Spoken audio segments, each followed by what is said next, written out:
Hi everyone, I'm Yolanda Rasco, and we are here tonight with Author Talks 2025. I'm so excited to see all of you. Thank you so much for coming. Why don't you give yourselves a hand? Thank you. Y'all showed up and showing out. You look amazing. And this beautiful Buckhead Art Company is a beautiful establishment. We've been coming for the last couple of months, and it has served us really well. So thank you to them. I want to say thank you to all of our sponsors. We have sponsor Rum Shaker. They're providing your cocktails. Chef Katura is providing our appetizers. She does an amazing, y'all just give her a round of applause. Absolutely. And so many more. I know that we have authors in the audience, so if you're an author, raise your hand, wave. Yeah, we got authors in the house. You know, I'm so glad that you all came and you're sharing your time, you're sharing your work. It's so important that not only do we see you, but that we actually buy your books. So please feel free to tell people what you're doing, what works you have, what you have coming, because I know you got another book coming, right? Absolutely. And so please feel free to do that as well. The reason that we come together is to connect authors with readers. We think that that's important, especially in the times that we live in today. Brio Connects is a company where that's our mission, that's all we're doing. We do the podcast, we do the author talks, we do Brio Connects Kids, which allows us to go into the libraries and do reading for the kids. We have an app coming out called Black Library, and it is going to be the repository for all things Black literature. Give it up for God. Can't wait for that. It is actually on track. And we're going into the testing phases at the end of the month, so more to come. We'll probably have a launch party right here at the Buckhead Art Company, so more to come on that. Tonight we're here with Kimberly Latrice Jones. As an author and a filmmaker, Kimberly is known for the New York Times best-selling young adult novel, I'm Not Dying With You Tonight. And if you haven't seen it or picked it up or heard about it, it's so interesting. The book was a finalist for an NAACP Image Award in 2020, along with many other awards. It won a lot of stuff that year. And that was a busy year for her because that same year, there was this 7-minute video featuring Miss Kim over here using a Monopoly analogy to explain the history of racism and its impact on Black Americans. It went viral. And not only did it go viral, it went like 2 million or more views immediately. And instantly there were so many people interested in hearing more about her. Trevor Noah, The Breakfast Club, LeBron James, Madonna. I mean, these are just regular people, right? But when you get the attention of those type people, it's because you don't say something. So we are here tonight to hear even more about that. The video went viral, but she has subsequently signed an overall deal with Warner Brothers. Yes. She has a major production company called Push Films with her partner DeWayne Duprano Martin. Yep, and so you guys please join me in welcoming Kimberly Latrice Jones.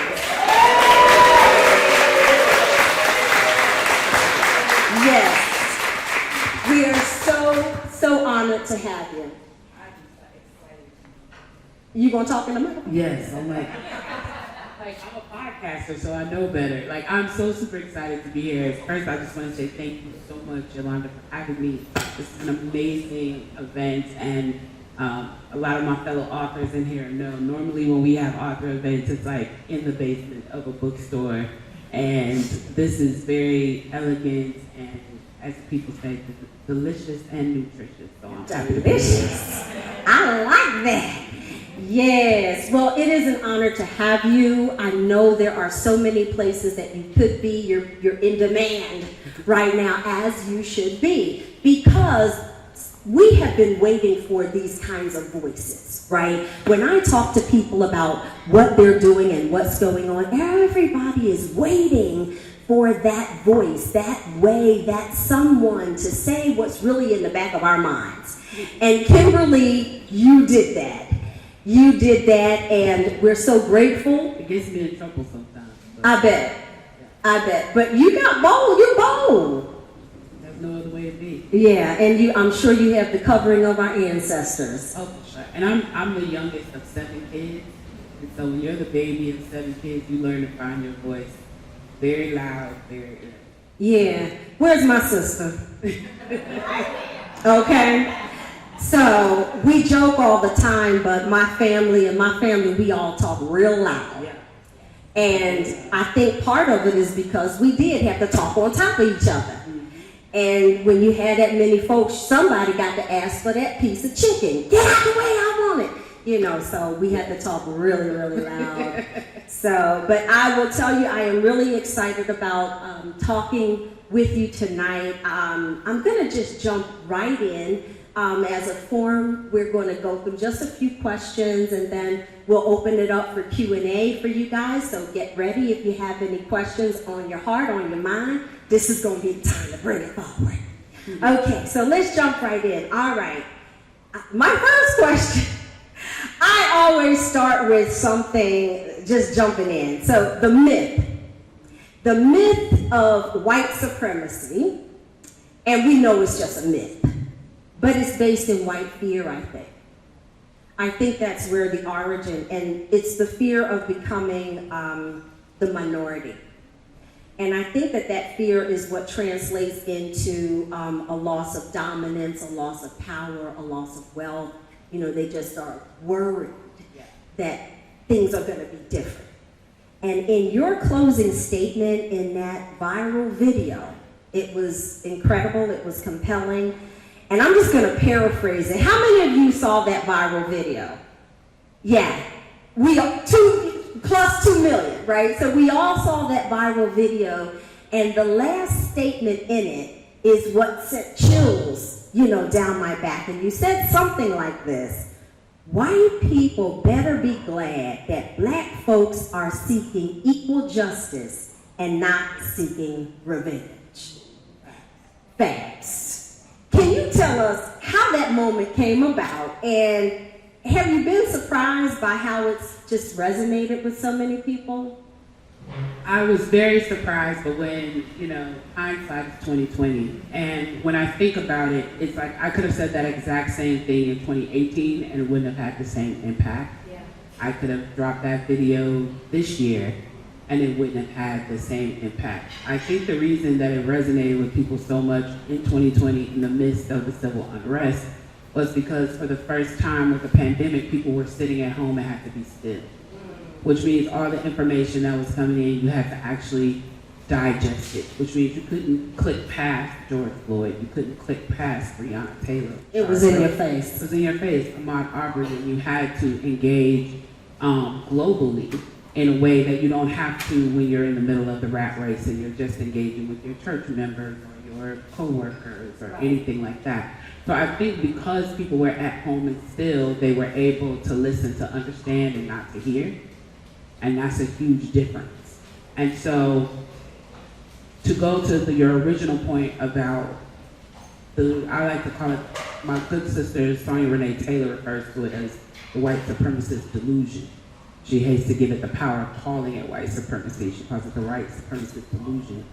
I really think that there has been a job done on the poor and middle class white American in a way that if they understood, yes, they would understand that the same propaganda that was launched against us has been launched against them. The construct of whiteness comes around the Reconstruction era, post-Civil War. Prior to that, people were culturally based. You were Irish, you were Italian, yes, you were Russian. You by were, your nationality. Yeah, by your nationality, whatever your lineage was. And this construct to give the reference of whiteness came on the heels of cohabitation and Reconstruction, where poor people understood their connectedness and understood that the rich white planter class was universally their issue. And so there was an actual huge propaganda campaign to teach poor whites and middle class whites that their proximity to wealth was due to their whiteness. Wow. The good sister Ida B. Wells wrote about this often. If you read Reconstruction, that was written by W.E.B. Du Bois, he writes about this, and there's we have such an amazing research library, the Auburn Avenue Research Library, which has over 100 years on file of black newspapers. And you read black newspapers from that area, and you can see the propaganda shift. Because keep in mind, as much as I am clearly at the forefront and excited about black liberation, I understand that the scariest thing is actually unity. I've talked often about how Dr. King was very scary to people, but not as scary as when he started the Poor People's Movement. That's when he was unalive. That the Black Panther Party was very scary to people, but not as scary as they were when they formed the Rainbow Coalition and went and got poor whites and poor Hispanics and all of them. That's when they got dangerous. That's when Fred Hampton was unalive. You say that they were okay when it was just us. Of course.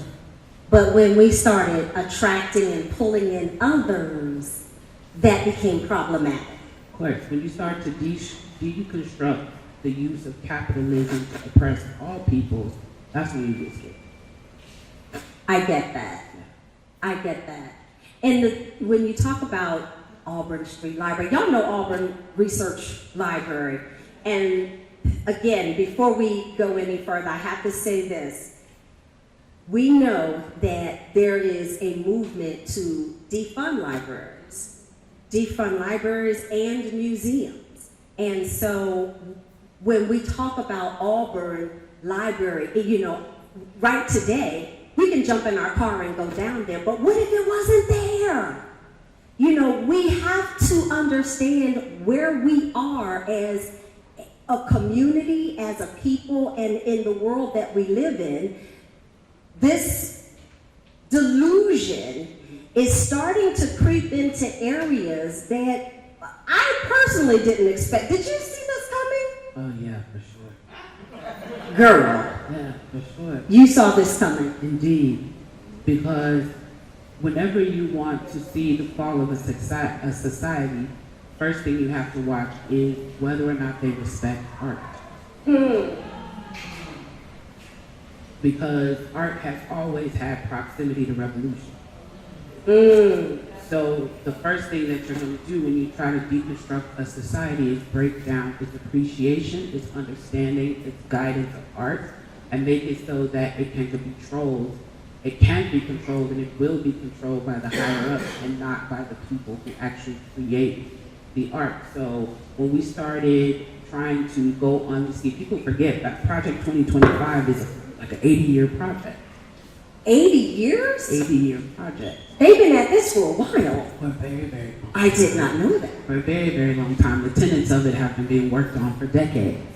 So what was the first thing that they started to do? You started to see this in the 90s, was they started to take what out of schools first? Art. Because if you take art out of school, it's not that you're going to create a whole bunch of artists and that everyone is going to become a great artist, but what you do is you take away people's ability to appreciate fine art. So if I'm not taking music classes, then I don't know what good music is. That's right. Which means that I will then consume whatever you give me. That's right. And then if I want to put language and culture and destructive language and culture in the music, you won't have the natural ability to fight back and fix it because you don't have appreciation for art. You haven't taken any class about composition, about song creation. You don't know how to play an instrument. You're not listening for melody. You're not listening for any of that. You don't have no context. No context for what good art is, which means that now the art that you get is the art that I give you. Wow. Not the art you choose. The art that I give you, the history that I give you. All of it. The information that I give you. Yeah. So I'm going to interject this as well. I have a cousin who was just visiting. I interviewed him for the podcast because he's fascinating. He's fascinating. He just got released from prison about a year ago. but he wrote about 10 books. And what he told me in the interview, it was like a light bulb went off. He said when he went into prison, he was reading at the 3rd grade level. And y'all have heard it said that that is the cutoff, right? And it just and so not only did he couldn't read at the 3rd grade level, he couldn't express himself, he said, because he didn't have the words. That's what he told me. This is a man in his 40s now, mature, driven, spirit-led, I mean, phenomenal guy. But when he went in, he said it was because he did not have words. And words are free. Yeah, but if you don't have words, then you express yourself through emotion. And if you don't have emotional regulation, that part, then criminal activity is in proximity to you. Because you don't have the words or the language to express your emotions. So when you're frustrated, you're angry. Right. When you're anxious, angry. You're sad, angry. When you're embarrassed, angry. Were you in the podcast? No, it's not. Because that showed what he said. It blew my mind. So we talk about these things, but then we don't see the actual outcomes, see it acted out. And to see that person, who's a great person, sitting right there in front of me, who had these experiences, all because of this myth of white supremacy and the fear and the delusion associated with it, I will tell you, it's mind-blowing. And then also, we as a culture, and I don't know if other cultures do this, so I always want to be clear that any commentary I make on my culture of things that we need to do is because that's where my apparent concern is. Okay. It is not a shot at us. Other cultures could be doing this. That is not my concern. One of the things that we have to get accustomed to doing is stop treating reading, programming our children that reading is a punishment. Ooh. Right? So the human brain is still developing until you're 25. So what we don't talk about is that late adolescence is 18 to 25. The brain is still developing, the prefrontal cortex is still developing, which is where you make decisions, right? Which is why I am advocating for juvenile court to go to 25.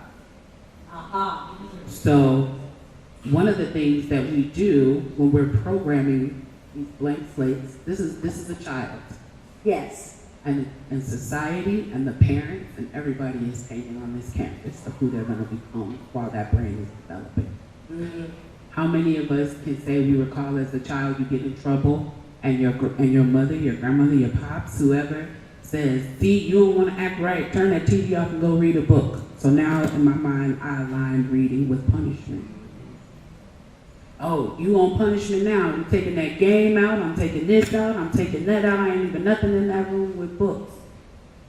Aligning reading with punishment. And so one of the things that we have to do is make a switch in that and align reading with enjoyment.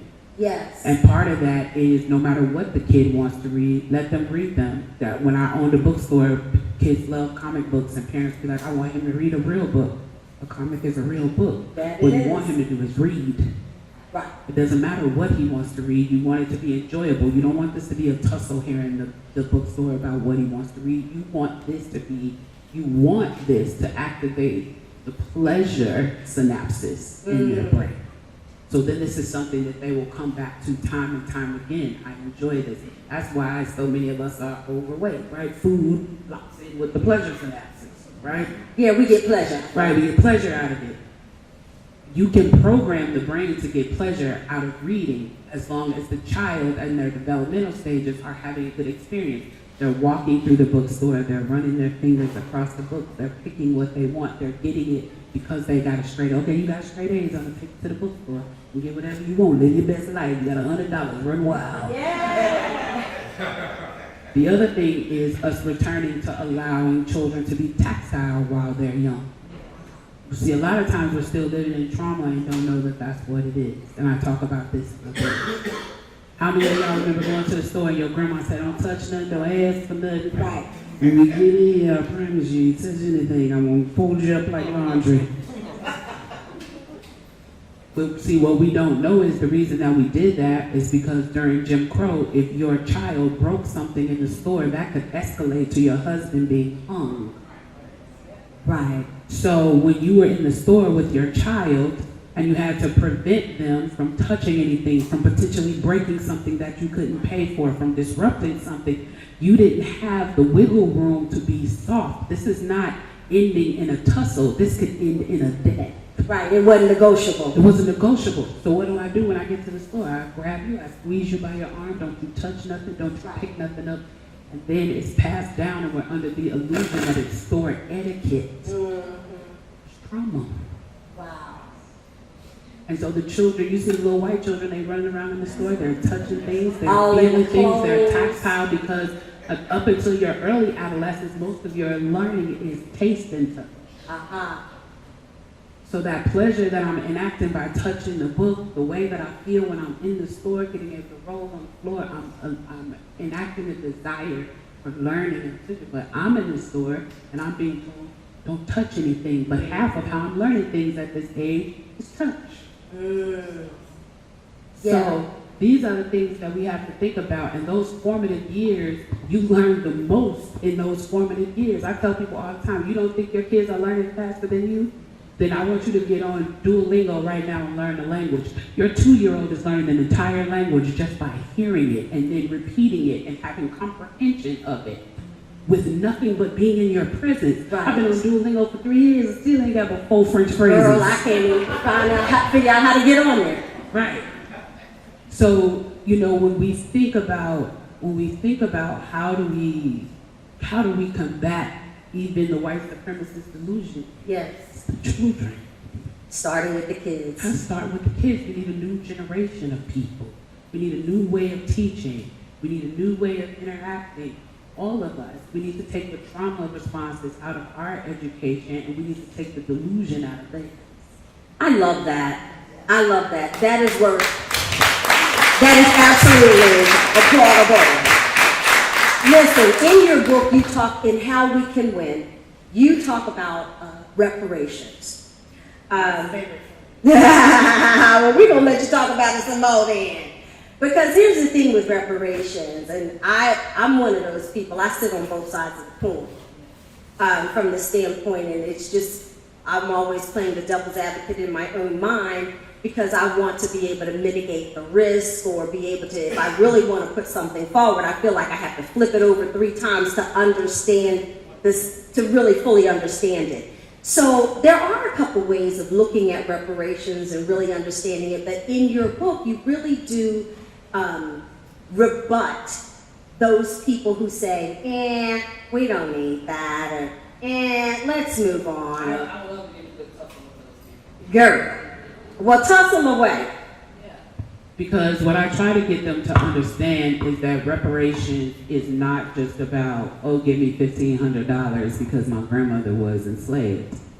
What it is about is the systemic way in which we were not given access to industry and how we built industry and how that lack of access and what we did to build industry is still to their benefit to this day and still to our detriment to this day. I get a lot of bourgeois black folks who push back on me on this, and this is what they tell me.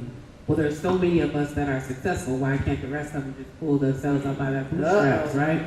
And I tell That them, whole bootstrap thing. right, but then I really hurt their feelings bad with this, Yolanda, because you know what I tell them? What's that? You ain't successful. Ooh. Wait a minute, drink that water a little bit longer. Talk about it, right, sis?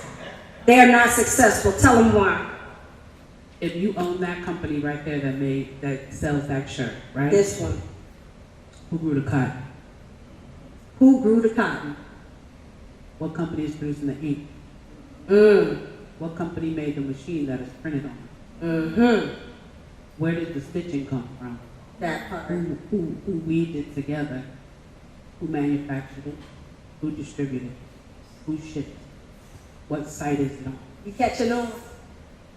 You understand? Yes. Whatever success we have, people get mad when I say this. LeBron told me I could say this, so they get mad. They be like, why bring up LeBron? I'm like, because he told me I could. Whenever I have this conversation, I say, LeBron James is making pennies in comparison to, and they say, the owner, right? And I said, skip the owner. LeBron James is making pennies in comparison to the metal company that built the stadium. Ooh, you went there. He's making pennies in comparison to the plastics company that built the chairs that are inside the stadium, the multi-million-dollar contract that they have at every stadium across the nation. That same plastics company is also making chairs for your school. They're also making the chairs that we rented tonight. So when we think about entree into industry and we say, I have a successful t-shirt company, I have a successful makeup line, where is if right now I can only do it with black businesses, where's the black manufacturer? Preach. Where's the black ink company? Right. The black dye company? Where's the stitching company? Yes. Because it takes generations of wealth to build those levels of I said this on the Breakfast Club, and then I had a young brother reach out to me, and he was like, I just wanted to let you know, sis, that what you said about the cotton, I own 80 acres of cotton. I'm a black cottoner. And I said, that's dope. I'm gonna come see your cotton farm. And as we walked the cotton farm, he said, yeah, I just wanted you to know that we exist. And I said, I got 2 questions I think though is gonna still prove my point. And he said, what? I said, how'd you get the farm? Ooh. And he said, my daddy left it to me. And I said, how'd your daddy get the farm? And he said, my grandfather left it to me. I said, how did your grandfather get the farm? And he said, my great-grandfather left it to me. I said, right. I said, how many acres do you have? He said, 80. I said, how many did y'all start with? 10. See, it took 5 men in your family to have 80 acres. It took 5 generations. 5. To get to 80. To get to 80. And 80 is small in comparison to most cotton companies. Yes. And it still took 5 generations. Wow. So when we're talking about entree into industry, and you're talking about even the most successful, the billionaire blacks, first of all, they're far and few between. When I was on CBS this morning, Gayle King said, I just love the way you fight for black excellence. I said, I've never told you I fight for black excellence. I don't fight for black excellence, I fight for black mediocrity. Y'all did hear that, right? I want to be mediocre and it be okay. Mediocre white man is still making 6 figures, still owns a home. Right. There's nothing special about them. The only way that we get to be special is we have to be exceptional. We have to be the only one in the room. We have to be the most skilled. We have to be the superhero. And I love the superheroes of the black community. Kudos to them. But that shouldn't be a requirement to live. Right. It shouldn't be a requirement to live. It is exhausting. It is exhausting. And this idea of black excellence has been a thief of black empowerment. Ooh. I want you to go back to industry though. Yeah. And I say that because it never occurred to me, as much as I think, and y'all know I think all day, but as much as I think, it never occurred to me that our success will come. Like, we think we're successful today. Like, I would say, oh yeah, we had some successes, we've got inventions and so forth, you know, I can walk in the front door. But what you're suggesting is industry. We have to be able to embrace industry, build industry, create industry, and become owners to the extent that we can control from start to finish the production of a t-shirt. Right, because when you become that type of excellence, then you can fund mediocrity. When I own a manufacturing company, then I can give a contract to somebody who has a cleaning company. When I become the manufacturer, I can give a contract to the person who has a trucking company that's bringing my supplies in and out. See, industry level black excellence funds black mediocrity. I love that.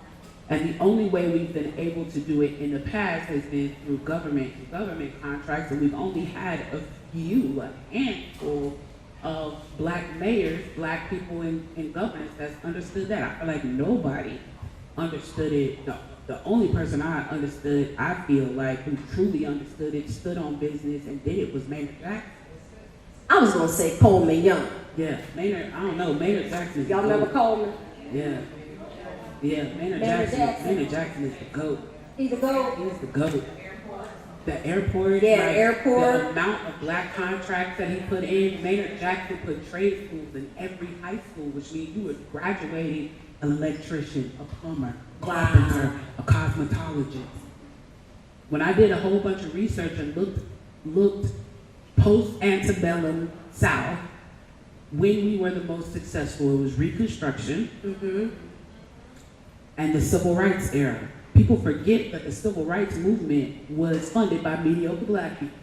Right? Because we had access to trade. We came up with this delusion that everybody needed to go to college. Everybody don't need that brain mortgage. No. Some of us need to plumb. A lot of us need to plumb. Yeah, and the fastest growing class of millionaires is plumbers and electricians. It's true. Yeah. It's true. I lived in Detroit, and that's where I learned that. Yeah. I lived in Detroit for about 14 years, and when I tell you, it was the first time that I was exposed to that many people who were, to your point, skilled worker millionaires. They were doing very well. And they were, like you say, plumbers and craftsmen and bricklayers and steel workers. But it was a part of how Detroit was built. And it was really intentional. So I just would love for us to get back to more of that. That's why we don't invent anything anymore. Only really trained salesmen can be invented when you think about it. That is an interesting thought. Not scientists?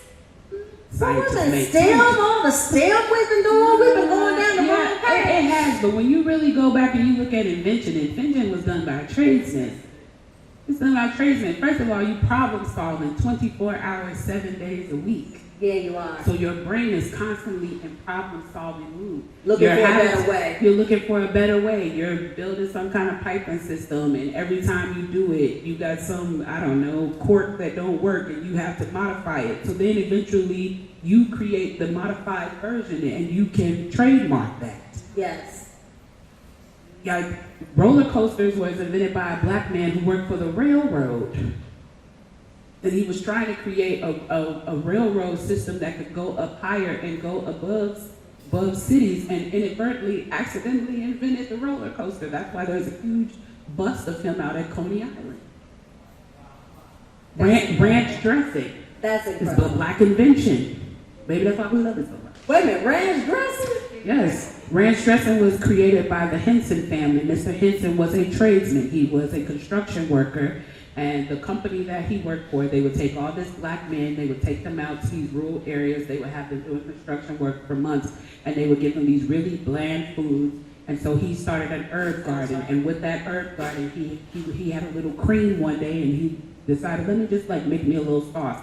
And he took a whole bunch of the herbs from the herb garden, he put it in this cream, and he made this sauce, and he made ranch dressing. And when he retired from doing construction work, him and his wife, black couple, the Hensons, they built their own ranch called Hidden Valley Ranch. What a great story. Yeah, and they had a restaurant on that ranch, and the specialty was getting this ranch dressing, which was sold in stores and the dry goods stores in the dry area. And he built it up until it was a multi-million-dollar company, and then I think even in the 70s or 80s, he sold it for a huge amount of money to Clorox. But that invention, tradesmen are thinking constant. Yes. Constantly thinking, constantly figuring things out, constantly problem solving, having to make adjustments. So yes, we've invested all this money in STEM, and we still do invest money in trade school. I love that. And for all you single ladies who've been putting down the fellas who don't have a BA, CA, DA, go and get your trades. I've never dated anything but a tradesman. My ex-husband is a mechanic and farmer. I've dated truck drivers, plumbers. That's my preference because they're thinkers. Even in my field of what it is that I do, when I have a problem, I feel like I get on the phone and I talk to them, and the way that they process information, is beyond me. Well, that does that's a horse of a whole new color. Yeah.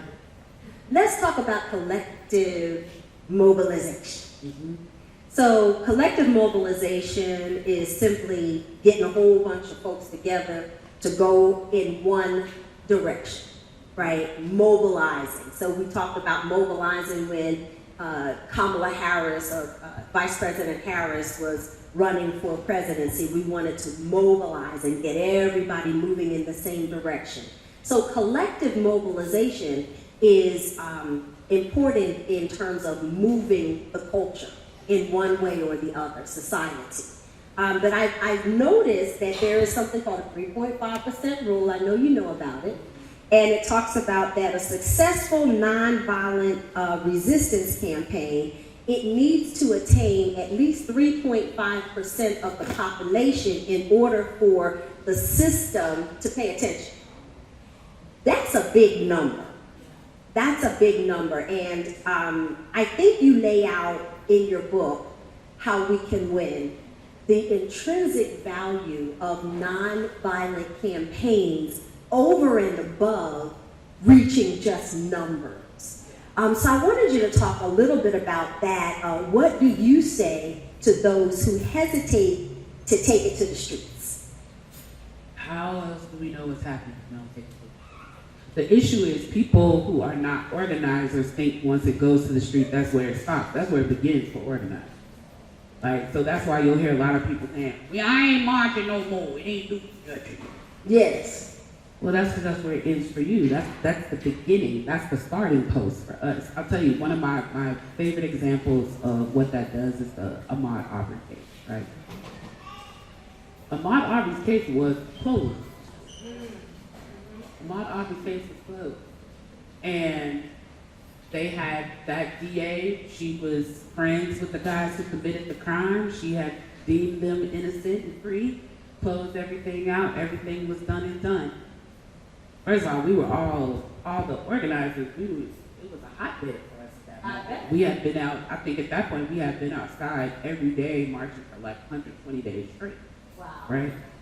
And so we heard about this, and so a couple of the good sisters here, Sharbae, Yanasha Halon, a couple people organized, and at that time there was a bunch of black gun clubs who said that they would go out as well. We knew we'd get their attention with black gun clubs. I was about to say. You have 200 black people with rifles in your city. Right, You're gonna be like, coming down the street, you got, the tanks are coming. Right. And so that was step one. So for other people, they're like, what did marching do? I'm like, well, it's the end for you, it's the beginning for us. So we went down to Brunswick, we marched, we got attention, we got it back in the news cycle, and getting it back in the news cycle allows everybody in that city to start looking at the case again. Why are they upset about this case? It seemed kind of like open and shut. What's the issue? And then they started connecting the lines, like DA is homegirls with the sailors. Started looking at it more closely. They started looking at it more closely. Again, before we went outside, it was closed. Case was closed. So now they started looking at it more closely. So now, as organizers, we get good brothers like Attorney Gerald Briggs, who's president of the NAACP, who says we need a new DA. There's no way for us to win with this DA. So now you bring in, this is how we operate. These are the pieces that people don't see. Okay. So now we bring in New Georgia Project, Fair Fight Action, Black Voters Matters. All They done made y'all mad. Y'all really got some muscle. Yeah, we go get the voting rights activists for two reasons. One, we need to get people registered to vote because now we got to find a new DEA that we got to run. And two, and this is key, this is why it's very important to understand civics. Two, where does the jury roll come from? From the voter roll. From the community. From the voter roll. The voter roll. They right, only because call you have to you be the jury registered. duty if you're registered to vote. Right. So now we have to affect the jury pool. So the voting activists come out, they get everybody registered to vote. One, to get the DA in the office, and two, to make sure, I was out there telling people, look, I don't care if you vote, but I need you to come to jury. But you gotta come to jury duty so we can take advantage. I'm not registering you to vote, baby. I'm registering you to vote for this jury pool. Right. Now if you vote, great. If you don't, Next time. you can't avoid jury duty if they call you. Please fill out this paper. So now we have, go look at the jury pool for the Ahmaud Arbery case. Really? Oh yeah. Now we're running a DA that we've already vetted and had a conversation with who's gonna do what we need him to do. So now we call in the Democratic PACs to fund him. Call in the PACs. Now we have the DA we want to run. We have the funding to run him, and now we have the jury. That's why Ahmaud Arbery's case went the way it went. Wow. That's a lot of work, sis. It's a lot of work, it's a lot of moving parts, and it's a lot of different organizations. The same way that we got the first sitting teacher on the Atlanta Public Schools. We ran Alfred Chippy Brooks. In the almost 200-year history of Atlanta Public Schools, he is the first sitting teacher on the APS school board. Reason why we had to do that is because it was not legal for a sitting teacher to run. So we had to get a state rep and get a bill sponsored first to change that law. Wow. I didn't know all that was going on. All of that is going on 24 While hours. I was at the gym. All of that is going on 24 hours, 7 days a week. The Atlanta organizers, the Georgia organizers, the national organizers, we're organized. But we don't have the support because it is much more comfortable to be flippant and be like the people just outside tearing up stuff than to see what happens when we come inside. I appreciate you for sharing that. Let's give her a round. Because I did not understand how much work is involved to move the dime on some of these things. I'm ashamed of myself. You know, and I promise I will do better, especially since I got more time. I'm retired, y'all. I can do anything I want. And so we will do more. But the point is we didn't know. We don't understand how much is involved. So it takes people like you to come in, help us understand the importance of it, and then to mobilize, to help us get together and all go down in the same direction. Let me ask you this then as a follow-up question. What role does social media play in mobilization and creating transformative change? First thing is social media is full of so much propaganda, so much false information, and most of it is being targeted at our young people. And so we have to be able to combat that, but we have to meet them where they are. And so often, I feel like one of the things that has been I won't say it's been lost, because I don't believe in speaking in, absolutes, because there's always exceptions to the rule. But like multi-generational communication is key to anything. Most movement workers are very young. Fred Hampton was 19 when he was assassinated. 19. Wow. He was 19 or 21. Someone fact check that for me. He wasn't over 21 though. Dr. King was in his 30s.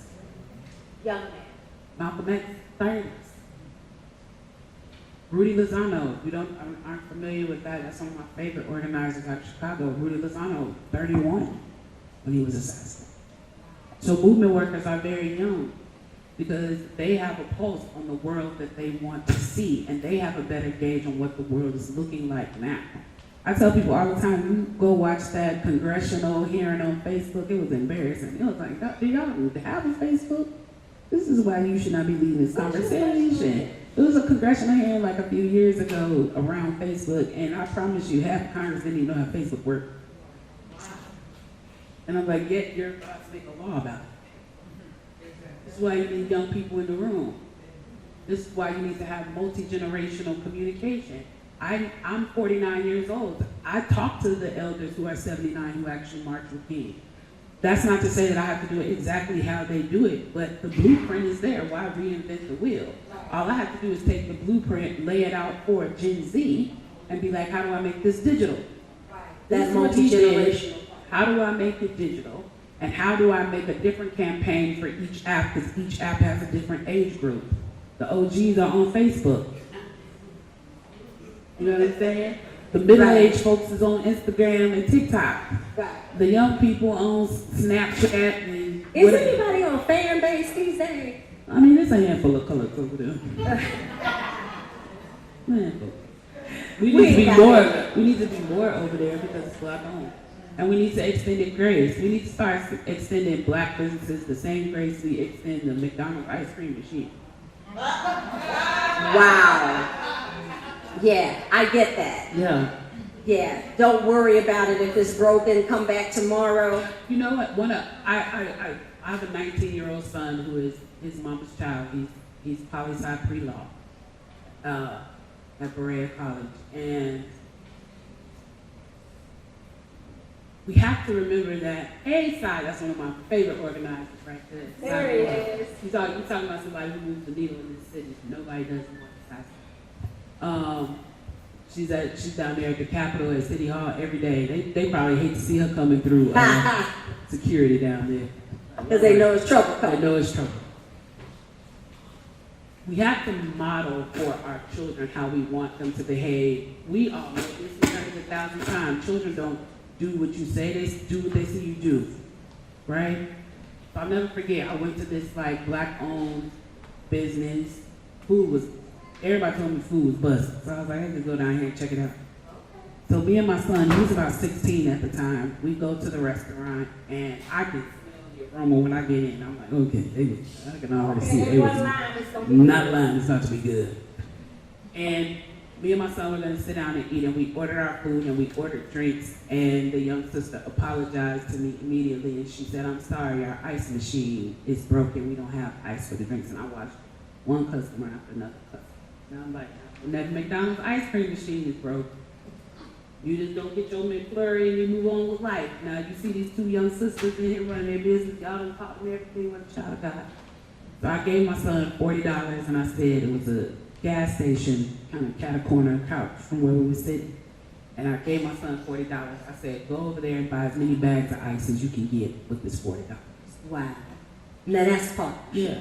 And then when he came back with the ice, I said, I know the machine isn't working, but if you dump this ice in here, it will come down. She was honest. She was like, yeah, it'll come down. It's just not producing the ice. Like the water system is not working. It's not producing the ice. I said, well, you put some in your freezer. I think he was able to get like 8 or 9 bags of ice, whatever it was. He was able to get as many as he could carry. I don't think he spent the whole $40. He brought back whatever he could carry. And then he put it in there, and it was funny. I had a conversation with my brother who used to be a restaurant owner, and I told him that story, and he laughed, and he said, it's crazy you said that, sis, because I went to a sister's restaurant recently, and she didn't have straws, and I still got my account at Restaurant Depot, so I went over to Restaurant Depot the next day, bought a case of straws, and took them over there to her so she could have it, some expense she didn't have to worry about. Because the thing about it is, we don't have access to funding in the way that other people do. It's so true, right? Yeah, so the young sister that's starting her restaurant, she doesn't have 8 months to a year of her expenses set up in an account. She took her 501k or the money she got from her grandma's insurance policy or the money she made with her online store, whatever it is, and she used that to open her business. She's probably got 2 to 3 months out. I'm telling y'all, all the good movement folks coming in. Now I see the king, Eric Majette, over there getting his check out. Hey, Majette, the keeper of the jewels. The jewel keeper. Eric Majette has on his, he get mad when I do this to him. I don't care. We've been friends for 20 years. I do what I want. Eric Majette has spent his own money and through his own financing has taken the last 25 years and bought over 10,000 pieces of black art. Wow. 10,000 pieces. Black artifacts. Where is he keeping them? Keeper of the jewels won't tell you where he keeps the jewels. Now he bring them out for an event, but he won't tell you where he keeps them. We need a museum. Yeah, 10,000 pieces. I mean, you literally, he does curated events based on what your event is. Like, whose typewriter is it that you have? Is it, what with that typewriter display that you did, that was an original copy of Lorraine Hansberry's Raising of the Sun that you have, right? Yeah. Wow. Yeah. Things like that. Like, he actually has product from Madam C.J. Walker. Like, he has the can, the product. Take your earrings off. I want to keep them. Yeah. So, You're going to be famous one day. I want them earrings. They're yours. But yeah, so it's like we don't get the funding that other people get. So we are looking at our day-to-day sales to fund our business. So you may have a day where you run out of straws and you need the sales from that day to go buy straws. Your ice maker may break and you need the sales from that day to call the repairman in to work it. And so one of the greatest tricks that has been played on us is that we hold each other to the same standard as the person who has a year of funding sitting in the bank that they can just transfer and do that. Don't cuss the young sister out. Go get her a bag of ice. Don't cuss the young sister out. Go get her straws. If the customer service is terrible, don't write it on Yelp. Send a personal email and say, hey, here was my experience. The food was delicious. You want people's customer service experience to match the food. If you're willing to, I've got 20 years of customer service. I would love to come in and do a training class with your staff on a Saturday. Yes. At no charge. At no charge. We talk about what we need to do as a collective. Yes. We don't move as a collective. Yes.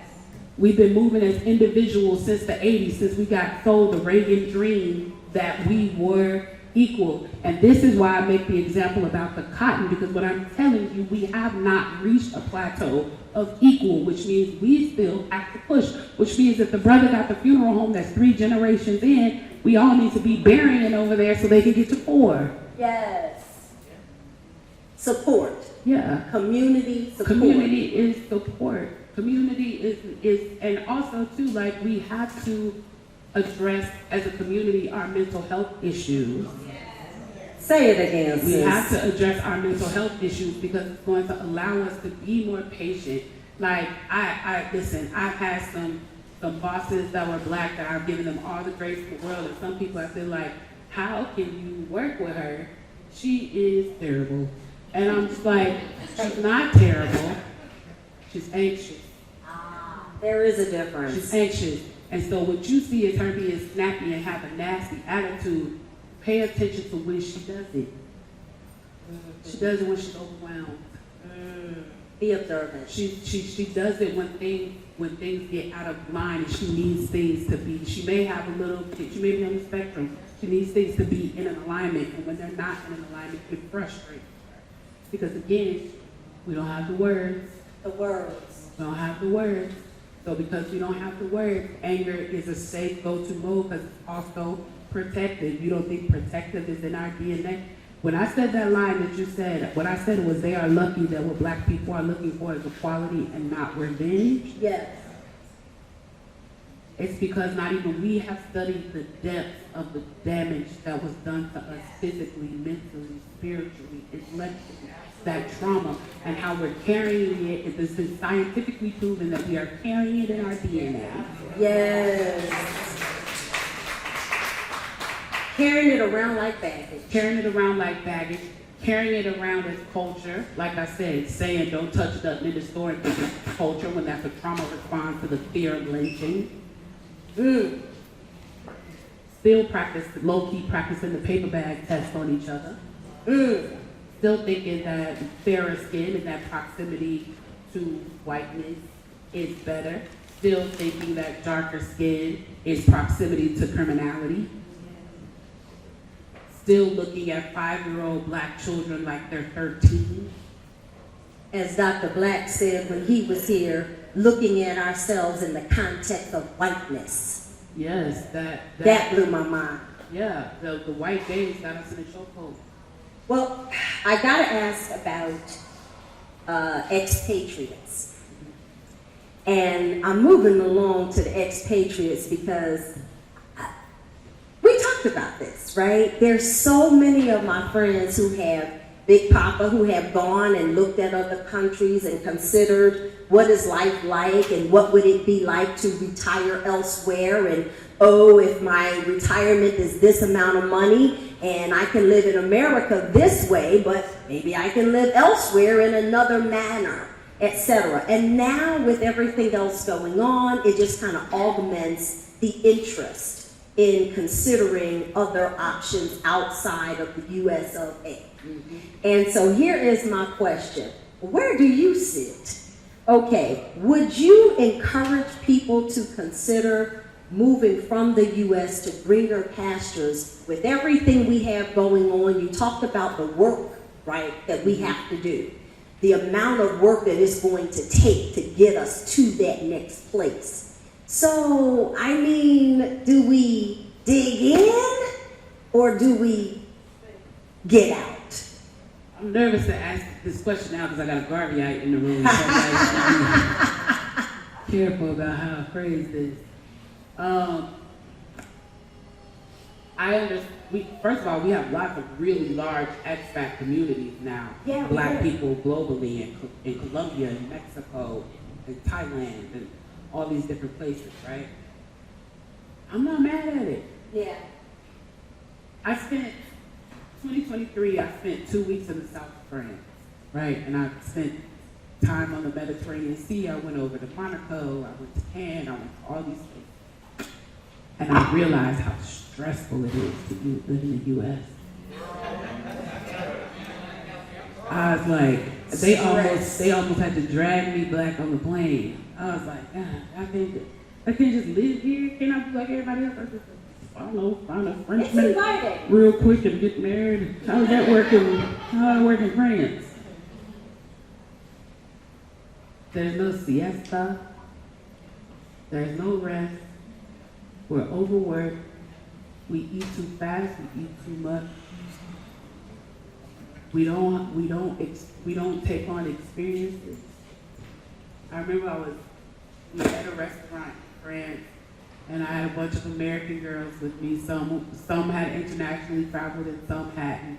And the ones of us who had traveled internationally, we were just like resting and waiting and enjoying our time. And the ones who this was their first trip, they was like very American. Where is our food? It's taking too long. All that. And we had to explain to them like, hey, in other countries, dining out is an experience. And so the owner is going to come out and talk to us, and they're going to bring us appetizers that we're not even paying for because they just want us to taste them. And wine comes with the meal. They're going to pour throughout the night. Their expectation is not that we're going to sit here for 45 minutes and eat and go. It's that we are here to have a dining experience. And so, no, your entree probably won't be out for an hour. But in the meantime, get with the program. But in the meantime, they came over and they played music, and the owner chatted with us, and another table entertained with us, and they kept bringing us things that we weren't even ordering or paying for. The pastry chef was doing some things today. We're going to try this out next week on the menu. Would you guys like some? And it made me realize how intense we are, how stressed we are, how much we overthink, how much we're in our head, how rapid we try to move through the world. We're like a combusted engine when we should be a bicycle. Yeah. You know? We don't see the green, we don't stop and smell the roses, we don't enjoy the ambiance, we don't sit in the chair, we don't feel how it feels, you know? But that being said, I'm very proud and understanding of anybody who chooses that experience, because choose your longevity, choose your health, and your peace. Thank you, sister. That's what I was looking for. Choose your peace. However, there are some of us who are called. And so for me and several others, like, I don't get to leave or run. I don't enjoy what I do. Let me be clear. You ain't having fun. No. Sai, do you enjoy what you do? No. Put me out of work. Yeah. Eric, do you enjoy what you do? My stuff, yes. Other people's not. Yeah. So I figured. It's hard work. And it's frustrating. It's God work. It's God work. God won't let me sleep. It's God work. I try to do other things, and God is like, I'm gonna make that fail. I told you what I wanted you to do. Anybody else ever had that experience? There you go. You're in good company. Yeah. So when you have God work of what you have to do, you have to do it. It's not I do it because I'm passionate. I'm like, I get up every day and I'm like, I love it. I get up every day and I'm like, man, I can't rest unless. Yes. I can't rest until. I can't rest because. Yes. And so the ones of us who are called to stay, and the ones of us who are going to stay in the community with us, we have to stay here. But if God is putting it on your heart to go sit in Spain and siesta from 2 to 4, do it. Do it. And I'll come visit. Yes. Yes. Well, and I have family who have lived out of the country. As a little girl, I remember missing them when they were gone. My brother would send me letters, and I just sit and look at the stamp, just sit there and look at it, hold it up to the light. You know, it's fascinating. But in this season, you know, I wonder what it would be like to live outside of the country. But I'm with you. I feel like I have some work to do. And I don't mind, you know, I've had a great run, you know, that whole corporate thing. Yeah. And I'm a little nervous about it. That means it's right. But I got fire in my belly, y'all. That means it's right. You know, about this whole thing with reading and promoting literature and connecting authors. I just think it's so important. And for some reason, I just got to do it.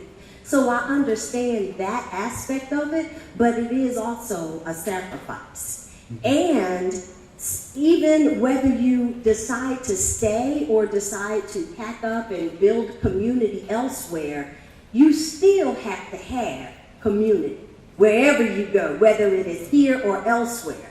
So that community component, that connection, that collaboration and so forth, is what's going to allow us to thrive to that next place. So that leads me to my question about collaboration. So the civil rights movement, the women's suffrage movement, really big movements, right? Where the war, there's another warrior. there's another warrior coming in. Come on in, warrior.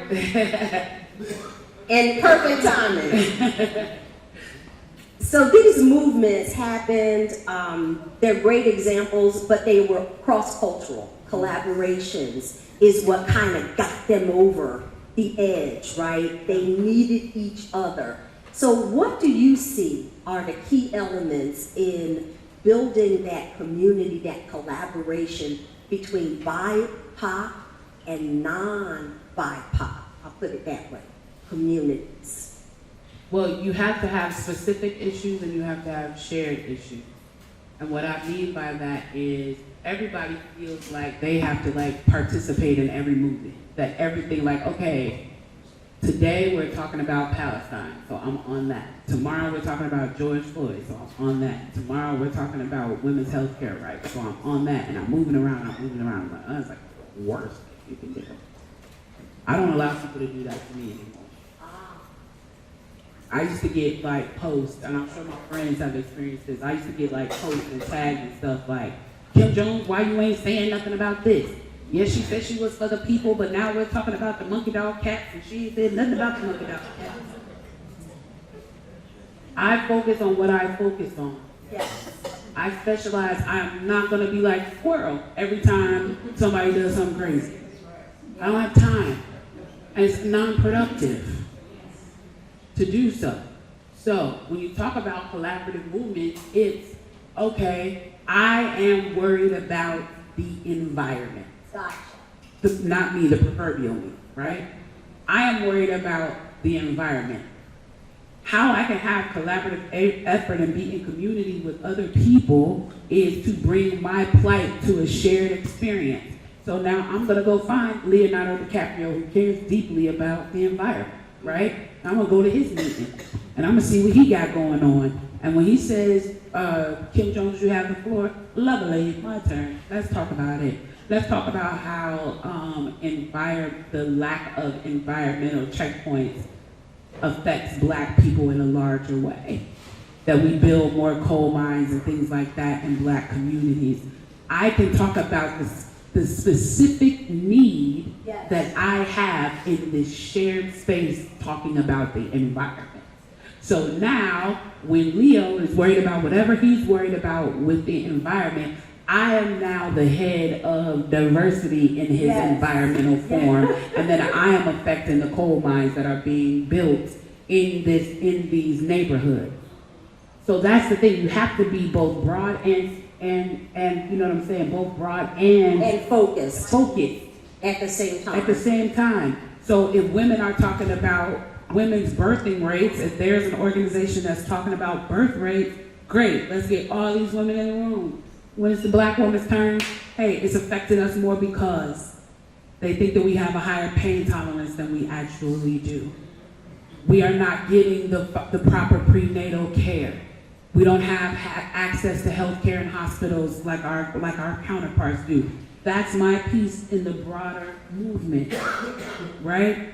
And so for me, people get mad at me about this because I talk to people across the aisle. I talk to whoever's doing what I'm doing. I don't care if you don't like that Republican. If that Republican has a line item in his budget for jobs, I want to get on his calendar. I cannot be so emotionally unintelligent that I'm in my gang, and if you're not in my gang, I can't get work done for my people. I serve the people. I don't serve no politicians. I know that's right. So my focus, Yes. my focus is on education. So wherever there are spaces where the conversation is about education, I'm going to be in those spaces, even when it's spaces of people I don't agree with, because I want to see what you're up to. That part. I want to see what you're plotting. And see if you're including us. I know you ain't, but I want to see how you plan on not. So I can go back over here to my people and be like, so I went to their meeting, right? And they plan on passing these vouchers that's going to mess up everything. And they say they're going to bring that bill to the floor. Can we call the outside people first so they can be outside with their signs? Let's start with that. And then can we get a counter bill? Now, how do we get that bill to go back to committee? Because we need that bill not to pass. Then I reach out, and the thing about it is, I don't deitize myself. I don't do everything. What I want to know is, I'm not at the Capitol every day. But if I need to know what's going on at the Capitol today, I call Scotty Smart. I'm like, Smart, I know you was at the Capitol today. What's going on down there? And he'll be like, well, sis, first off, threw a couple of people out. It was wild. You should have been there. When I want to know how people can engage in community, I call Mina Tarabi. I say, Mina, what was the name of that thing you told me people need to look up online again? Keep in mind, all these people are younger than me. These are young people that are active. Nice. I call Mina and she's like, multi-generational. I call Mina and she said, Miss Kim, how many times I'm gonna tell you this? I said, well, tell it again. Sure, I'm too old. She'll say it's called Basis, Miss Kim. They need to look up Basis. They can join in on community on Basis. When I don't understand something that's happening in the community, when I'm looking around in the community and I see they don't have trash receptacles, I call Antonio Lewis, who's on city council. I say, Councilman Lewis, I just left a couple of blocks in your district, ain't no trash cans out there, ain't got no trash receptacles. That's why the trash is building up, and he'll be like, okay, well, I need you to come down to City Hall. Oh yeah, I'll call them all directly. I think that's how you get things done. That's the only way to get things done. The thing about it is you can both hold people accountable and be in fellowship with them if you have the emotional intelligence to do so. If you and I should be able to disagree on Monday and then serve the people together on Tuesday. If we can't, then you're not doing your job. I'm going to applaud you on that. Because that is my biggest issue in learning and growing, is understanding that, well, we're going to disagree, right? We're going to try to work together, but it ain't going to be, smooth sailing all the time. But tomorrow, we're going to be skinning and grinning again. Because the thing about it is, in that book, y'all will read, there's a section, I said, I know I'm laying a lot of heavy stuff on y'all in the book, right? So I closed the book out with a self-help chapter, right? Self-help, about balance. And I created this thing called the 9 Priorities for a Balanced Life. I like that part. Right? And so in the 9 priorities for the balanced life, it's career, home, transportation, relationship, finances, health and beauty, hobbies, education, community. And that you need to have something going on in all those spaces to feel balanced. And that's what exercise you can do for yourself, is write down those 9 tenets and then write down what you have going on in each one, and you'll see where the balance is. You got 86 things in work and nothing else. It's time to make some shifts. You're out of balance.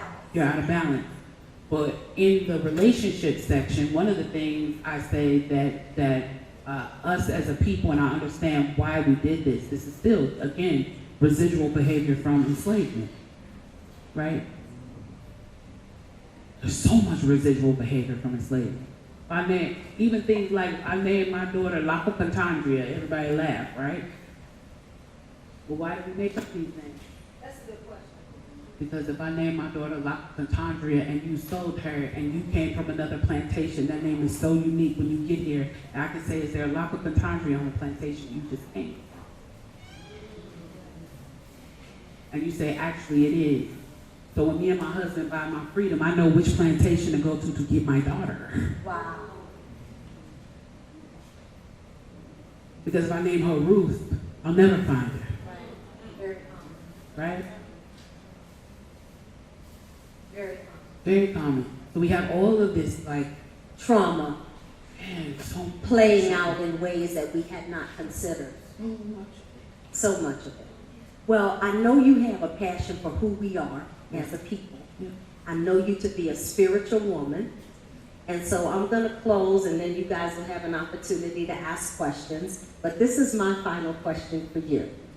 If you had an opportunity to send a personal request to the Almighty on behalf of us, your community, what would you ask on our behalf? I only get to ask one. Go and talk to him. We can all bow our heads. No, I'm messing with you.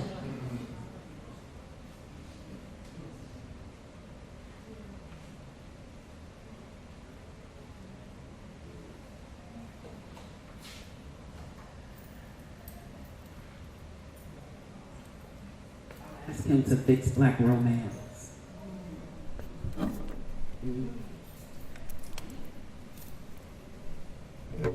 There is no culture that has been successful without solid home life. It's very difficult to build community. It's going to be very difficult to build community with our marriage rate being the rate. Not only is romantic love based in love, but it is the most significant business deal you'll ever make. Wow. Pause. Let me breathe. That's deep. It's the most significant business deal you will ever make. Yeah. Young folks, catch on to that. Yeah. Because that's a different kind of relationship. Because when you marry for purpose, in love comes and goes. You might be in love on Monday, you might not be in love on Wednesday. Mm-hmm. But purpose, That. you marry for purpose, then you understand what the common goal is. And that's very hard to shake and break. Mm-hmm. And that gives a foundation to your children, your grandchildren. I think about my grandparents, right? My granny and my papa. My grandmother, she was a cold case. Ah. My grandmother moved from Greenville, Mississippi to Chicago with a third grade education. She taught herself to read using the Bible. She became an ordained minister eventually. My grandmother got in the CNA program at its inception. Wow. Right? She opened Five and Dime on the south side of Chicago. She opened her own church. She became a mediator, a sit-down mediator between the gangs in Chicago. If there was beef on different sides of the gangs, everybody knew that my grandmother's church was Duprano. Eventually, she wanted to go back to farming because she had been a sharecropper. She would say it like this: I was born in 1914. She wanted to go back to sharecropping, and so she moved out to rural Illinois, little small town, rural Illinois, Pembroke, Illinois. And she bought herself about 30 acres. She was raising corn, but she had her house built from the ground up, and she had the basement of her house built as a church. So the whole community in Pembroke would come to our house and come in the basement on Sunday And have church. And have church. My grandmother would preach. My grandfather played the guitar horribly. But he played it because she asked him to. And they were in partnership. Like, you love that man, because ain't no way you think what he get up there and do every Sunday is good. And the way you smile, man, that's got to be wrong. Because I'm his grandchild, and what I'm feeling right now is embarrassment. Right. But she she built this, and the house that she had in the city proper, in Chicago on the west side, she had a brownstone that she never sold and she never rented, but it came from Mississippi, and our family could stay in there. Wow. You and your family could stay there until you got on your feet, and when you moved, the next set came, and they could stay there until you got on your feet. And she did that for 40 years. Wow. She did that for 40 years. And so when I think about how all of my uncles, and you know, in Blackness, they were really my second cousins, but you didn't call them a grown person by their first name. Right. It was my uncles. When I think about all my uncles, my cousins, my family members that came in and became business owners, they opened cab stands and barber shops and beauty shops and all of this, it was all because of the foundation of one marriage. Wow. Yes, I get that. It was all because of the foundation of one marriage. My grandmother was a visionary woman who had a plan. My grandfather was not a man who worked in ego and was like, my wife got the plan, Olivia got the plan, I'm gonna go to work at the post office. Yes. And Olivia got the plan, she got a 5 and down, she got a church, she got real estate, she got all this going on. What I have is a steady income that makes all of this be possible, right? And what my grandfather had was the respect of all of us. Grandma might have been doing the moving and shaking, but I promise you, if they said Frank on his way, you'd be like, for what? Right.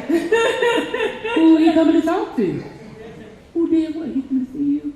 I'm saying sorry for you, Frank.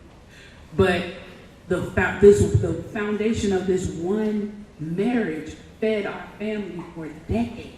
Wow. That's powerful. And created similar families. Yes. My uncles who opened the cab stand then employed the family members who came in from Mississippi. Stayed at O'Leavy's, you worked at their cab stand. Mm-hmm. Because they stayed together. Because one couple had a purpose. Purpose. A vision.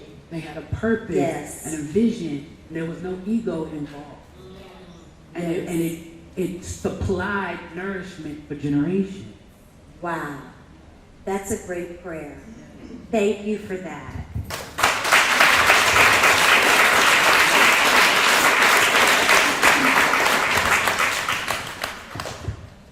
I will tell you, it has been a pleasure just sitting here asking these questions and hearing all of this brilliance just spill out of you. I'm gonna open it up now. If you got a breath, go on and drink while they think. And we're gonna offer opportunity. If you have a question, raise your hand, and Shirley is gonna come, bring the mic. Will you share your Monopoly analogy? Ah, yes, come on. She said, well, I share my Monopoly analogy.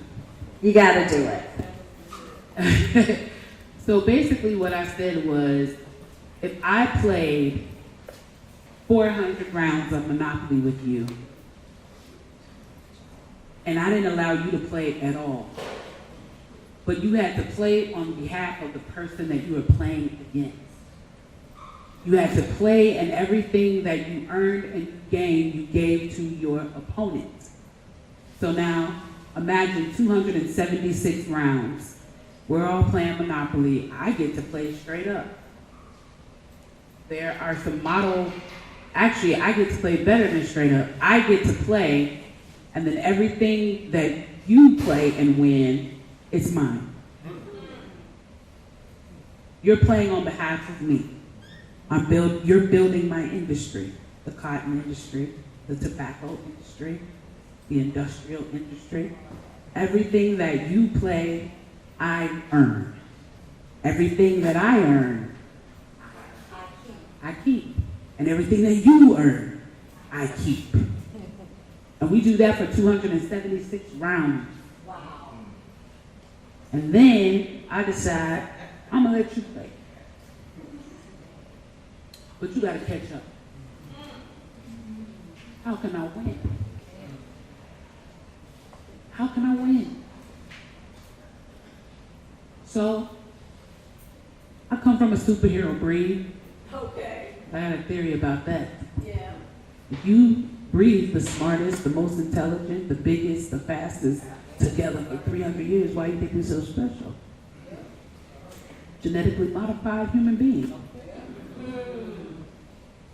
The weak died on the transatlantic trip.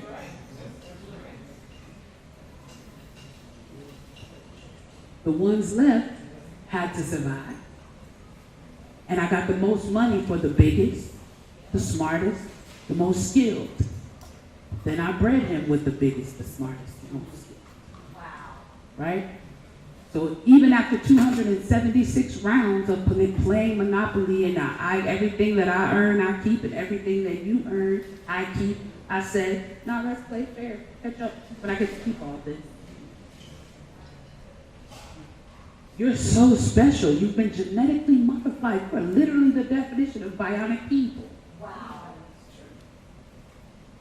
That you start playing and catching up and winning. And I'm like, what the? How, Sway? Tulsa, Rosewood, Wilmington. I can't name them all. So now, I'm getting upset. So even though I'm letting you play, I'm gonna burn your cards. I'm gonna take your little plastic houses. Yeah, you can keep that little land, but I'm burning all your plastic houses. That's Jim Crow. It's over 70 years of that. So now all these laws have been passed, all this stuff has come together, and we all kumbaya. And I tell you, the best way for you to win is to come over here on my stuff. So we integrate. So now you leave everything that you did earn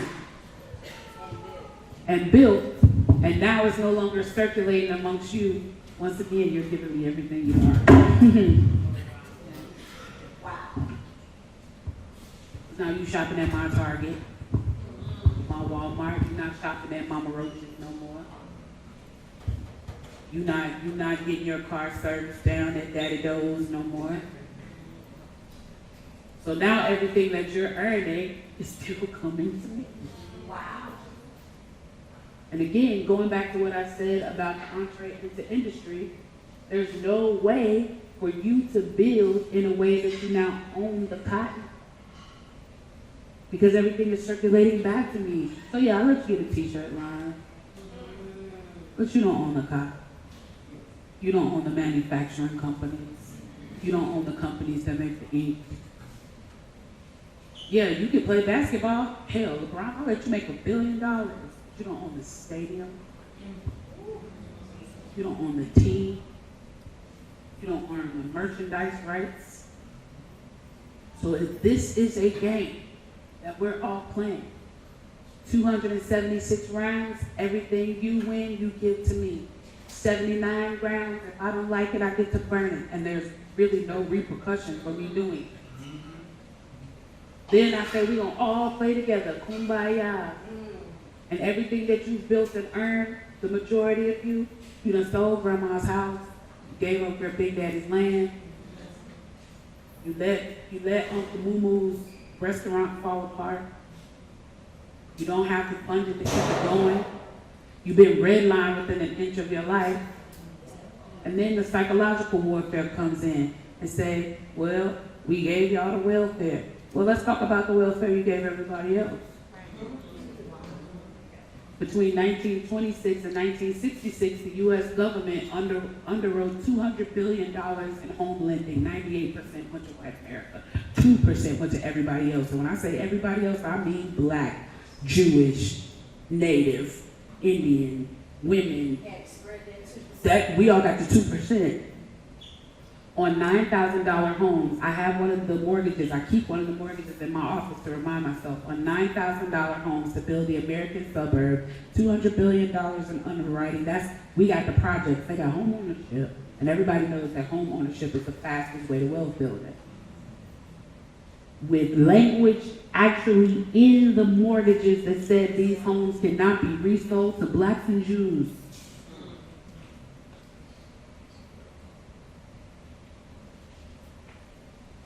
So you get a few people people like the black brothers I was telling you about in North Carolina, they got the cotton, they got the 80 acres of cotton, and but it's the 5th generation on that land. And you're like, well, other people should have the land. Well, have you been to Lake Lanier? The land is there, it's under the lake.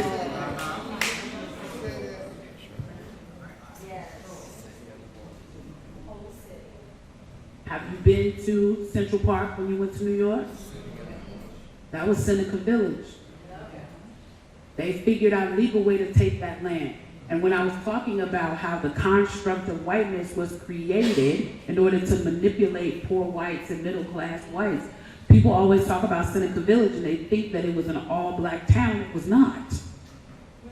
Seneca Village was populated by blacks and Irish immigrants. A lot of little mocha babies running around in Seneca Village. The Irish were treated as the Negroes of the white community at that time. Nobody else wanted the Irish living by them. So the Irish went and lived with the one group that they felt connected to. Keep in mind, this is late 1800s. People think Seneca Village is part of the Reconstruction story. It's not. Seneca Village was started in like what, Eric, like 1855? So now you have these two communities living together in harmony, building, growing, thriving. The first thing is, how do we break the unity? We don't want these black and Irish people united. Cannot have that. First of all, there's too many caramel babies coming out of this community. We're starting to enjoy each other's company too much. Right. So then we start to construct this idea of whiteness. Let me rip you of your culture and your heritage and give you proximity to something you'll never get. I'm gonna make you stop saying you're Irish, stop saying you're Russian, stop saying you're Polish. And I'm gonna give you this title, whiteness, and I'm gonna give you the white supremacist delusion that by having this title, you will have proximity to the wealthy landowner that you're never gonna get comfortable with. I'm never gonna give you opportunity either. I did a tour a few years ago with a brother who wrote a book called Redneck Reverie, and we did a tour called From the Hood to the Holler. And when I was listening to the thoughts of the people in both communities, the similarity was astounding. And I'm like, it's the same trick being played over and over and over and over again on everybody. We went into some of the reservations and I was listening to the same trick sometimes. Yeah. They kind of a one-trick pony. It's a one-trick pony. I just tailor it to you. And as long as I convince you that your enemy is in this room and not in the big house, I keep this game going up.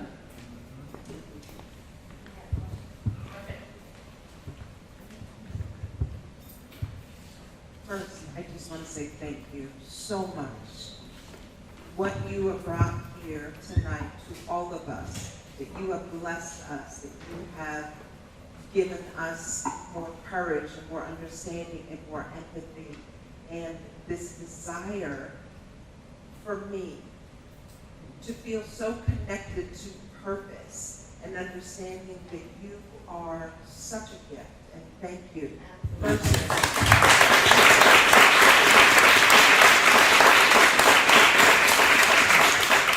What you give, the sacrifices as an activist that you make matter. Even in the moments where it feels like it doesn't, it matters. Your voice moved millions of people with your video. And you speaking truth to power empowered us.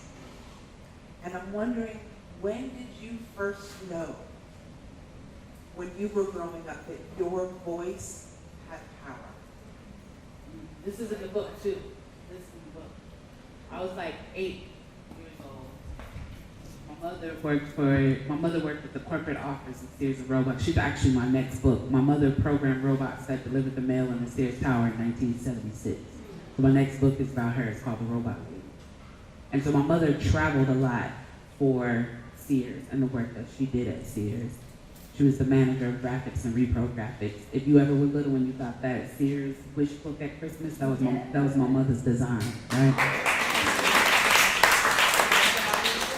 She made dreams come true. I want to circle this, I want this toy, I want these racetracks.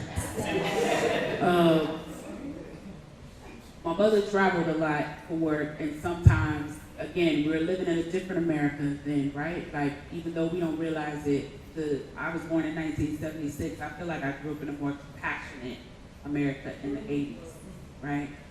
And so my mom's job, periodically on these trips, they would just tell her the company's gonna fund for you to take your family with you. To take your husband, take your kids, and we'll pay for it, you know, for them to travel with you. And so on this particular trip, it was just me, my mother, and I'm number 7, my sister who's number 6. She's 6 years older than me. I was Johnny come lately. They thought I was a mental baby. They were like, you're pregnant. My mom was like, I'm a grandma. They're like, well, you're a grandma with a baby. I don't know what to tell you, man. I mean, I tell people all the time, they're like, oh, your parents were older. I'm like, my father was in World War II. My father fought in World War II. So I'll tell you what you need to know about that. Yeah. So, anyway, we go on this trip with my mother to DC, me and my older sister. I was like 8, my sister's 6 years older than me, so she was like an early teenager. And so, you know, back then, you just let your kids loose in the street. We were real feral. So my mother was having me and my sister just roaming around DC. It was appropriate for the 80s, I guess. And they stopped my sister, a national news team, stopped my sister because they wanted to get a young person's perspective on President Reagan, right? And so my sister, who's still painfully shy, was just like, Gigi. Gigi was just like, no, I'm not doing that. I want to talk about the day. She's still like that. She's a nurse, and she's like, so she was like, please don't talk to me yet, but thank you. And so she was like, and so they were just kind of like, we understand, it's okay, you know.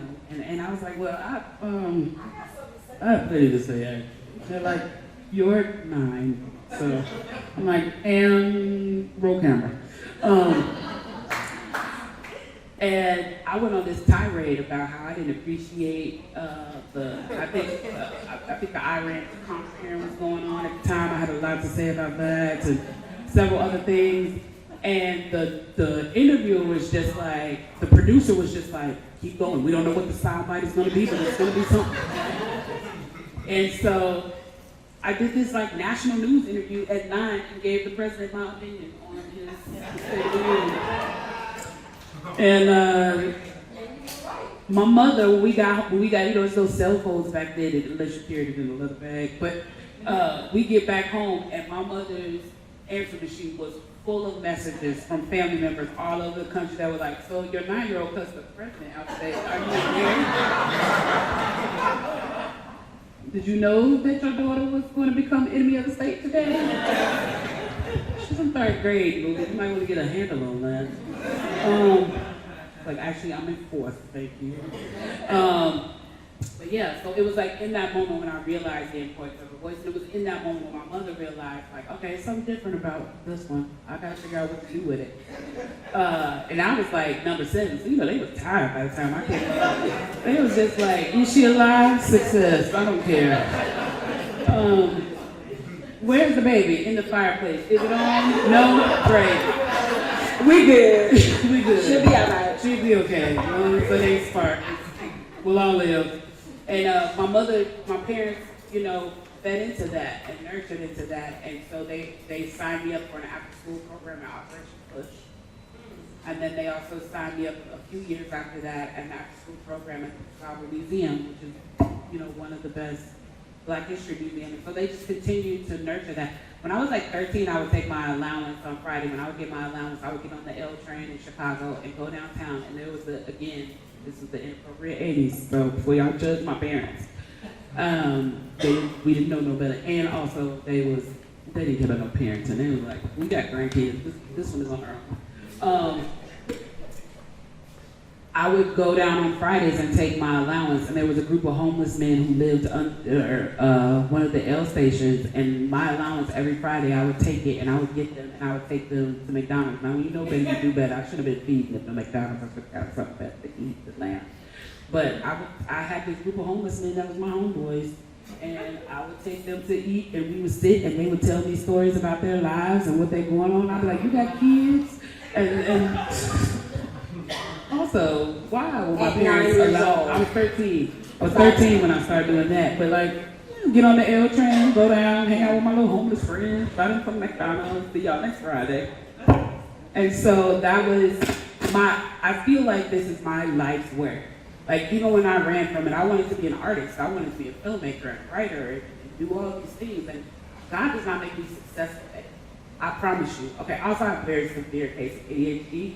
And for some reason on these initiatives, these programs, learning this information, my research, my study, I can focus.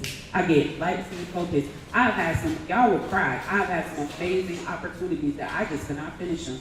I dropped the ball. DC wanted me to write the next Joker. I never finished it. Wow. I never DC finished it. Comics? DC Comics. I was going to be the first Black woman to write for Joker, and I just could not finish it. It is not what God wants me to do. That part. And sometimes the devil gives me something that delicious because he's like, she's gonna get focused on this. And there's no way she can not focus on this. This is a dream. It's a Who wouldn't want it distraction. Like this? It's a distraction. I am so glad that you are focused now. Yeah, well, let's not. One more question. One more question. Go ahead. Well, first of all, thank you for your voice, your spirit, your purpose. My question to you is, when you look back, what do you want your greatest legacy to be? What do you want to stand out amongst the people and yourself? I want my grandchildren to speak warmly about it. We are losing the concept of the big mama and the big daddy. And I want my grandchildren to remember me moo down, What they gonna call you? Mimi? big mama. Big Mama. Big mama. You gonna be Big Mama. I want them to remember their big mama in a moo making pies, but I want them to remember the life lessons that I've given them.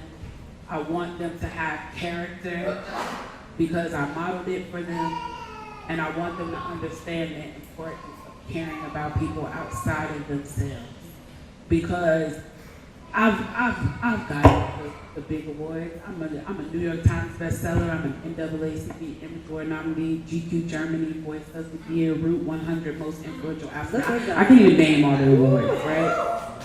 But none of that will mean anything if on that day when I get my great number, that I am not remembered as being loving, warm, caring. My son is 19 years old. He never got to meet my grandmother, his great-grandmother. But he has a visual and a vision of her that is so robust because of all the stories he's heard in the family about her. So I hope that I can leave a tenth of what she said. That's beautiful. That's beautiful. Okay, this gentleman has one final, right? One final. I hope it's a short one. I can take the message. I can take the hint, so I'm going to keep it plain and keep it simple. Go for it, You brother. are my Arthur Crush. There's a lot of places I could have been, no place I want to be, just to see you. And I'm not that type of guy to see people. I'm from Los Angeles. My friend says we're talking about books because she's a book nerd. And I said, only Arthur. Yeah, it's the only Arthur I know. Only Arthur I care about. She said, she gonna be in town. I said, let's go. I just want to say you're beautifully plain, and that's authentic. You're like my sister, my cousin, my auntie, and you make it simple. So I think people recognize that, and it's magnetic. Keep doing what you're doing because you are more profound and influential than you think. But then I think you will. I hope that was short. That was beautiful. That was a great wrap up. Let's give her a round of applause that she deserves for this great work that you've given us. We thank you. We are so grateful.